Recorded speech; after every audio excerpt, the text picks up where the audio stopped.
Welcome, welcome, Real Estate Lab. I am here I'm JJ Tolentino, Next Level Property Group, Keller Williams Realty. I'll let Crystal go since she's below. What's up, guys? Welcome back. Crystal here with Keller Williams Realty, also Northwest Market Center. What's up, everybody? Liberty Walker with Better Real Estate. And hey, everybody. I go by ianofAustin everywhere on the internet. Thank you for joining in on the podcast today. Welcome, welcome. Today we're going to talk about, this is a market update. And I didn't want to go over the numbers too much, although we're going to touch on it. But I also noticed conversations where buyers are curious what the heck is going on and how to make sense of everything. So we're going to go over supply and demand. I actually got my degree in economics, but that's a whole nother thing. So again, don't forget to subscribe and leave comments for future topics. So let's get into it. Basically, the last market stat that I saw was Austin proper. This might have been like January, was like median price point was like 450, right? Sounds about right? 450, 455. Mm-hmm. And at the same time, what's going on, Zillow says it's the strongest sellers market in the nation. Mm-hmm. And if we're seeing, how much are you seeing above list? Let's start there because we're assuming they're listing at a 455 because that was market rate. How much are y'all seeing above list? Like 30 to 40% above. 30 to 40%. Mm-hmm. 30 to 40% or 400. Yeah. You're starting to hit 450, right? Sometimes even in cash. So more so in cash, yes. And I think I'm seeing anywhere. It depends on the property and so many variables there, but I would say I've seen it go as low as 20%, but as high as like 35, 40%. It's crazy. Right. And this is a matter of months. So this is a good podcast to watch, buyers and sellers. Let's talk about what the heck is going on. All right. So what are some of the reasons that, sometimes it's not as easy as like low interest rates. But what else is going on in the market? Why is there high demand, low inventory, and how is it all coming together? Starting with demand. I would say that the cost of building a new home has risen since the incident that we do not say, and the mask wearing cause. But yes, but typically, like in 2020, I believe there were 21,000 homes built in Austin, Liberty Hill, the surrounding suburbs, and they're anticipating to exceed that amount in 2021. So I don't think that is going to hold us back much longer. Do you see a shift in that, JJ? I'll let Crystal or Ian speak on it. So in my opinion, yes, it's getting more expensive to build a new home, which makes it a little harder for, new construction to pop up. And that's why they're sort of behind. At the same time,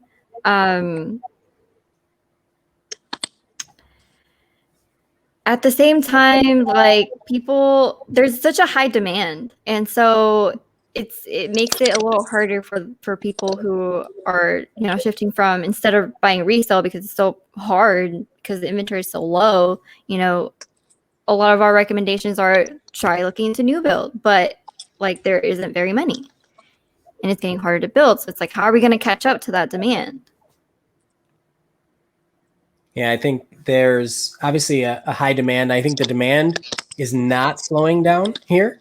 And so even if there is an issue with the rest of the United States or even the rest of the world, we're poised to be a strong market regardless. I think the only thing that might change would be interest rates. But here's the thing. People have to buy homes. It doesn't matter what the interest rate is, right? So they're always going to be doing that. I think the lumber costs fluctuate, but yes, mostly they're rising.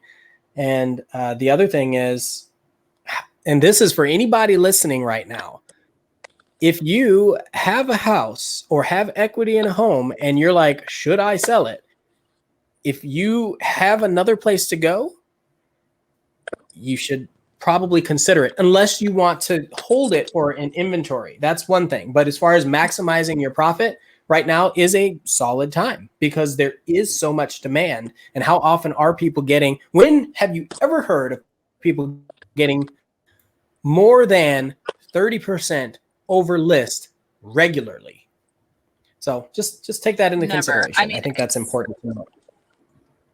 And I think that what you brought up, Ian, is also a contributor to the low inventory, because with interest rates so low, people who are homeowners, you know, when you have a 1.75% interest rate, why not have two?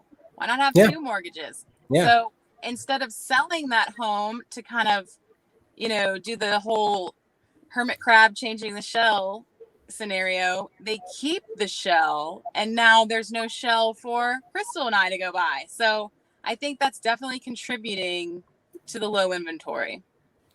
Yeah. There's another thing that we didn't talk about, and it's so the situation at hand, you know, the mask thing, that threw everyone's timing off. You have a lot of people that were planning to list their home or planning to buy a home, and jobs changed, the way the world works changed, and all of the material, everything has changed. So all the timing is off. So you have right now, you have 10% of the US population that has been vaccinated. I just got vaccinated. Did I show my thing? There we go. Look. Just got I just got it. Thank you. So 10% of the world's population. As people continue to get that, it'll start to increase the number of homes coming on the market for people that were worried about someone coming in or out of their home during open houses or showings. Because if you look at it, it's like what percentage, so the people who are higher risk, 65 plus. So we have those high risk individuals who have decided to stay in their homes instead of maybe downsizing, which, you know, the majority of the people who do sell their homes are in that age range. So Ian, you're saying that maybe since vaccinations come out, maybe that will give them the confidence they need to let strangers into their home for showings and open houses? So this is an open question for all of you. When this started and people were going to list their home, or if they did list their home, what was the sentiment? From what I've heard, or what I would have experienced, it was like, I don't want anybody in my house. I don't want anybody in my house. I don't want anybody around my kids. Yep. Right? I don't know these people. I might as well wait. And that's still continuing, even though it's not very prevalent. So I think as soon as they get rid of that, it's going to change everything. And that's called a property ladder, because we're all going through these phases in life, from starter home to my first sell buy. Of course, the investment properties are in there. And then even the top of the people that have to upgrade, there's like a pause in it. So now the starter homes aren't getting eased up because the ladder got clogged. So that's one of the reasons too. And I think we fast forwarded through a big point. Like we say that it costs more to build a home. Does anybody want to talk about why the construction costs are shooting through the roof? Well, I mean, we can all see it's the tariff, JJ. It's the high tariff of administration policies with immigration. That's a touchy subject, but it's true. So what we need to do is figure out, now people are getting more creative with their building materials. I've heard of people doing 3D printed homes. I've heard of people doing this kind of like modular, pre-built, pour the cement in kind of thing, which, I mean, I'm all for it. Let's stop using the trees. Let's start using some materials that we can have on hand quicker without destroying. Well, lumber is really expensive right now. Lumber. Yes, the cost of a 2x4 used to be pre-mask was about $2.75. Now it's like around 15 to 20. Yes. Yeah, brick. I had a buddy call me that works at a countertop business, and he said because of the tariffs, the freight ships have to make more stops, and that's just more cost for this stuff to get over here. Yeah. And I feel like because of that,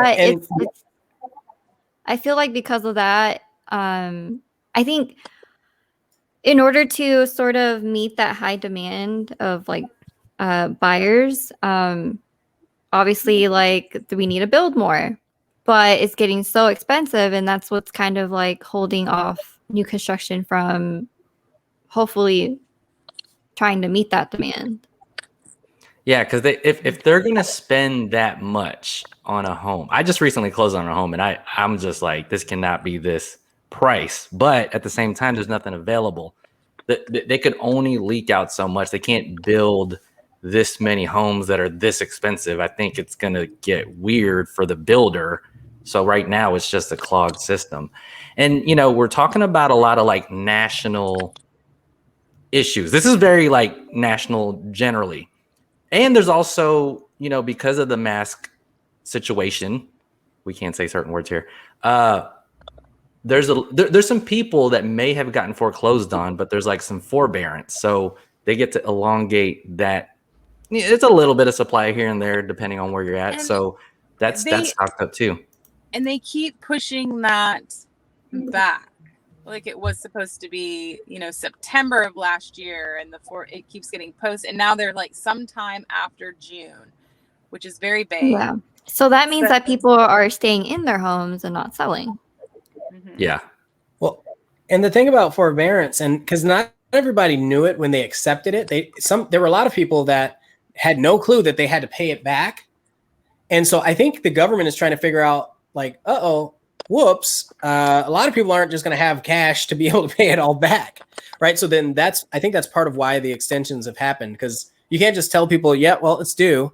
Do you have $30,000, $50,000 cash to just pay your forbearance? No? Okay, well, what are we going to do? So they're just figuring out that process. And so now if you sell your house, there's a timeline related to the forbearance. So you have to have already solved that, or if you sell your house, then that has to be paid off first and foremost before you profit on the home. There's all sorts of things in there. Yeah, exactly. So, they're if the government's paying your mortgage, are you moving? If your right government's now? paying your mortgage and you are having a difficult time, seriously, think hard about this. For and sure. you are worried about foreclosure, call one of us. We can make it happen where you get cash for your home and you don't have to worry about a foreclosure on your credit. Can I go back real quick just to the cost of lumber? So 3D printed homes. We breeze straight through that, and I think the people that aren't in the industry are still grasping what's happening. I don't know if people know this, but any kind of alternative sources of building material. So think 3D printed homes. 3D printing requires filament or something to that effect, right? So if they're 3D printing and they're using a plastic solution, which is what that is, that takes oil. So now your oil prices are going to be affected by the home cost is going to be affected by the oil price, the manufacturing cost of it. So that's another factor when they're building the homes. If they change from lumber, oil's still kind of expensive. I don't think that's going to get figured out that quickly. I just don't think that's the other problem. They can't just randomly figure it out. So that's why we're in this situation. Lumber substitutes. And we talked about the national, and even I want to go a little bit macro to micro. So you have all these in the background. Then you have Austin, Texas, our beloved city where we sell the dream, right? Generally speaking, people in this mass situation are looking for more space. And everything's bigger in Texas. And where's this like nice country land at? They're all coming here. I mean, do we have to talk about the employers? Do you want to rattle off these Liberty Hill? What's that? So it's out in Liberty Hill. There's Liberty Hill. There's Georgetown. Bertram, Georgetown. Yeah. Lago Vista. I live by the farms right now in Pflugerville, y'all. I saw some cows across the street. Straight up. Yeah. I'm not lying. I might be there right now, JJ. I saw a cow. Liberty's working so hard looking for inventory. She's in a car right now. in between buyers. Scouring, and I'm about to start knocking on doors, JJ. Like, I don't know what that would do. But yeah, I mean, the inventory is the biggest issue. Are they going to build? Yes, they're going to keep building. So that is a positive. We can tell our buyers. They just might have to extend their timelines. Yeah, I do want to talk about the inverse for the second half of the podcast. And we're still not talking about the issues with Austin. Do y'all want to rattle off the companies that are bringing in the employees? I feel like, I mean, we're so like used to it, but Amazon. Yeah, we're definitely getting more jobs, meaning more people, meaning more people wanting to buy. But the problem is Austin's inventory is extremely low. Yeah. So Tesla, Elon Musk, SpaceX, Elon Musk's boring companies. That's just Elon Musk. We got Oracle, Apple's been there, Google, Facebook, Amazon Distribution Center. I read a headline in Austin Business Journal that employment's going to be higher in 2021 than 2020. Yeah. Oh, absolutely. There's no doubt about that. Mm-hmm. And we just talked about the supply. So that's why we're having this like 40% plus increase just in the past couple months. Now, people are like, it's a bubble, or like something that we're overlooking. What's up? There's something we're overlooking. Check this out. We know the big companies that are coming here. You can do a quick search and find the big companies that are coming here. But the largest percentage of economic growth is related to small business owners. So think about how many of your friends are like, I need a side hustle that turns into a main hustle because they're losing their job or they need extra money. Mm-hmm. All of those people that are born that are have to create something out of a dire circumstance, those are the ones that should persevere and will probably build larger corporations. That happened during the Great Depression, and the Great Recession, and all sorts of internet booms. We've got a lot of booming happening. So that's not going to slow down. Boom town, said Elon Boom Musk. town. How many times can I say his name? Okay, so let's talk about the inverse. Like, is the inverse of everything we just talked about. How long is this going to happen? Well, ladies, as in when are we going to balance out the we talked about demand? so many different factors. There's employment, there's home building, there's interest rates, there's the mass situation. I was going to say how long is what going to happen? Let's say the prices, since this is the market update, how long the price is going to continue to climb? You think? By the way, we don't have a crystal ball. You're not tuning into fortune tellers. We're just podcasting. Disclaimer. I mean, if we're looking at the rise being 30% in a month, in 1 month, is that sustainable? How can that is definitely not sustainable. How can an investor, and this question is really for Ian, because Ian is knowledgeable about the stock market. I actually have an answer for that. Because you just answered it. My question is, how can an investor justify paying that much more when the rents don't support it? I think you just answered it. If you were to like really break down GDP and stock profits, not to mention the real estate profits from certain states like California over the past decade, and if you could calculate how ballsy or like risky they are to move from, I don't know, selling GameStop or Tesla to straight tangible real estate, until all that money is absorbed in Austin is about how much it can go up. You know what I mean? So what would like a good return on investment be in the stock market? What, like 7% on your investment? Yeah. I mean, a good historical return maybe, but shoot, our property values have been going up way beyond that for years here in Austin. What I'm saying. So if you're smart, like play your money where it's going to matter. Like in a year, you could already like have your house work for you and get that 50% return. I don't know.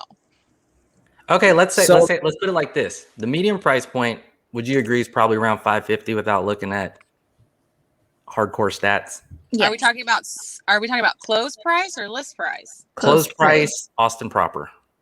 Median price point. Yeah, let's go with 550. Because we're seeing what's going under contract. The paper might say 450, but we kind of know what's about to happen. A lot of people don't know that, right? That you got to take the list price, then you got to add the 30%, and that's what the average sale price is for the next month, right? It's not going to be what you're seeing on Zillow. Not because of the futuristic pricing of it. So a year from now, we're in March 2022. What's the median price point? I mean, I mean, I just have no idea. Like, if you guys rewind and see what I was saying in January, like, just fire me now because it's just impossible. But you know what? You're going to be right at one point. You know what I'm saying? Like, somebody was like, how long are you going to be bullish for? And I was like, until I'm bearish. And I'll be bearish until it's bullish. It's just like, that's how it goes. So we can only see. I have a kind of interesting way to try to figure this out. So I would like to watch this a year from now if we throw out numbers too. Yeah. I say you take the population of the places that are moving here, the predominant places that are moving here. So I'm going to use the Bay Area as an example. We know that that's a strong relocation demographic.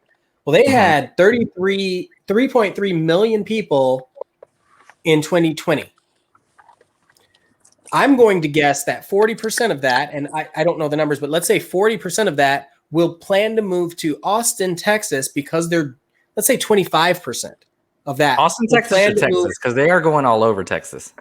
Well, there's a large percentage that are coming to Austin specifically because of the employers that are coming here from that area. Yeah, that makes perfect sense. Yes. So I think I might be a little heavy on that 25%, but let's say 25%. That's just one location of people that are coming here.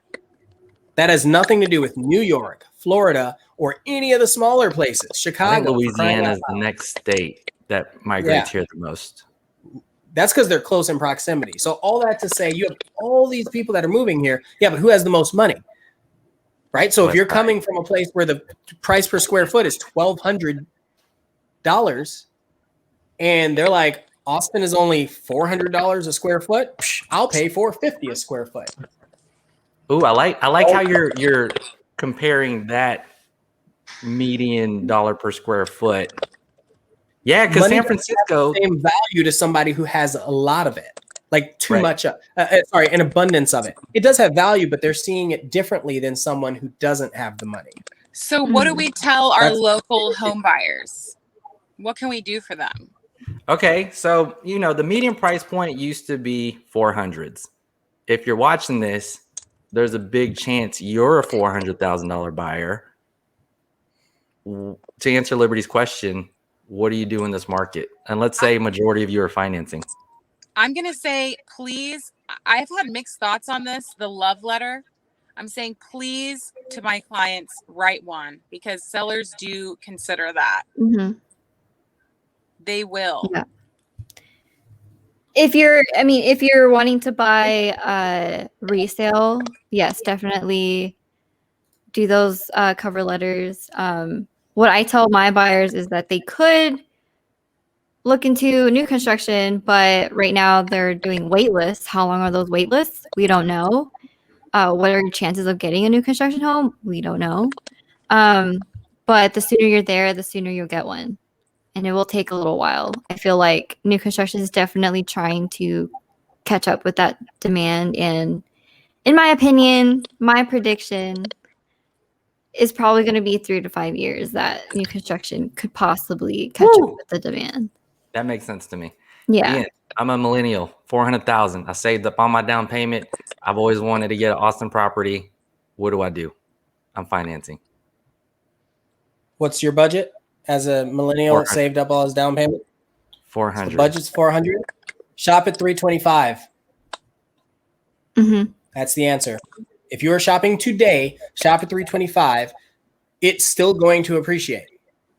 Are they going to have, and make sure you have the cash to make up the difference of the appraisal? Always want to shop lower than what you got pre-approved for, because you want to take into consideration how much you want to offer on top of what they're asking. Yeah. Just because you might get a pre-approval or even a pre-qualification for 600,000. That doesn't mean you have to spend it. Yeah. So yeah, shop at 325. You'll get a house and it will be the same. It can be close to the same amount that you would have put down toward down payment and closing costs, including the appraisal gap. If there is a gap, there's a way to figure out if there's going to be a gap. But you take all that and it's still about the same or close to the same as what you would have spent if you were to buy a $400,000 house in a traditional market. Beautiful advice. All right. And just ride out that wave and get that equity because it's still a good plan to purchase in this type of market. Yeah, you're getting equity. Yeah. Value only goes up. Any areas you suggest if you start shopping in the threes? Hey, I'm in Pflugerville. I'm sitting across the street from a. Ooh, that house is not in the threes. That is not in the threes. That is not in the threes. that looks like Round Rock. Are you in Round Rock? And it's funny because that would have been in the threes 2 years ago. Modeled. No, this that would have been in the threes 2 years ago. You mean listed no. in threes? It's listed at three. It's listed. Nobody is obtaining that house and moving in for 300 and anything thousand. I don't know. My little Liberty's working for her buyer. Liberty's gonna make it happen for her buyer. That's why you got to call Liberty. That could be yours in the threes. All right. Maybe it's like gutted. Yo, yeah, even lots are selling like crazy. I just listed a lot on Friday. Received 10 offers over the weekend. I told him that was in Austin proper, right? That was in Austin proper. It's in Lago Vista. Yeah, it does depend on where those lots are. Yeah. Right. If they go real far out, or What was the size of the lot? It was only like 0.33, but it was on. Well, it was. I mean, not anybody, but anybody can afford that, right? Like that's not. Of course, you're going to have a lot of competition. I think Lago's also been slower. To my knowledge, Lago's a little slower in the past. It's definitely it was extremely slow just a few months ago, and now it's just crazy. Yeah, I've noticed, like, because we talked about condos. Condos also another option, Ian, for that millennial. I gotta go, guys. Hey, you want to give us your number for the 2021 median price point predictions? 2022? You want to give us your number? Oh, wait. Oh, yeah. I think I'm frozen. Average. Oh, wait, I'm not. Oh, we didn't get her number. That's it. That's out. She's out. Y'all want to guess? Before we're talking about median or average? Average range for Austin and Round Rock MSA or all of the central However Texas? You want to call it. I'm going to shoot for Austin proper. You could go greater Austin area to diversify. I'll go greater Austin area. I was going to do greater Austin area. Well, we don't have to have the same number. Do greater Austin. Okay. Well, okay. Greater Austin as in like Pflugerville, Round Rock, Georgetown, stuff like that. Yeah. Okay. Well, in a year from now, probably 500 for greater Austin. Interesting. I'm going to go a little lower than that. And I'm just going to go a little bit lower. I'm going to do 475. And that's because we still have places in there that, and I can't say the same thing that you're saying, but I think it's because we have places in there that the prices are still reasonable. Like there are houses closing in Del Valley for 300,000 and less, in Jarrell for 300,000, closing, not listed, but closing at that. So I think that brings the national average, the area average down a little bit. Yeah, just a little bit. Well, I guess I was referring more to Round Rock and Pflugerville. Yeah, because Jarrell's that's 20 minutes, greater to me in a way. From Austin. No offense, Jarrell, but I feel like that was greater. But I see. But I said Del Valley. I said Del Valley first. Yeah, that's real close. Yeah. Yeah, Del Valley definitely. 400. Yeah. I can see that in there's still Buda and Kyle too. Yeah. Yeah. So Tesla will cause a lot of growth. There. Amazon will cause a lot of growth, but you can't just automatically make the houses 100,000 or 200,000 more for people that are factory engineers, factory workers at an Amazon facility. It doesn't work like that. Mm-hmm. All right, I'll close it out with shooting Austin proper. Okay. I want to put 7 in front of it, even though it sounds crazy. Did you say a 7? I was thinking about putting 7. JJ, did you just say 7? Okay, I just want to be. Well, I saw one slice of crazy. data. Nah, I don't think you're crazy. That's not Here's crazy the problem. at all. The numbers account for condos and townhomes. If they didn't, I think you'd be right. If you were just talking single family, I'm taking slices. This was from a snapshot of like what's this is taken from a snapshot of what's listed and available. I've seen 7s for actives. Yeah. So I'm thinking if they close, and again, there's not a lot of condos moving, but I'll just throw out a 700 flat. I know it sounds crazy, but it's just. All right, we're going to have to check this back next quarter when we do our next market update. Well, that's the market update for spring of 2021, folks. Thanks for tuning in. Good. Thanks for tuning in. Bye-bye. Thank you, everybody.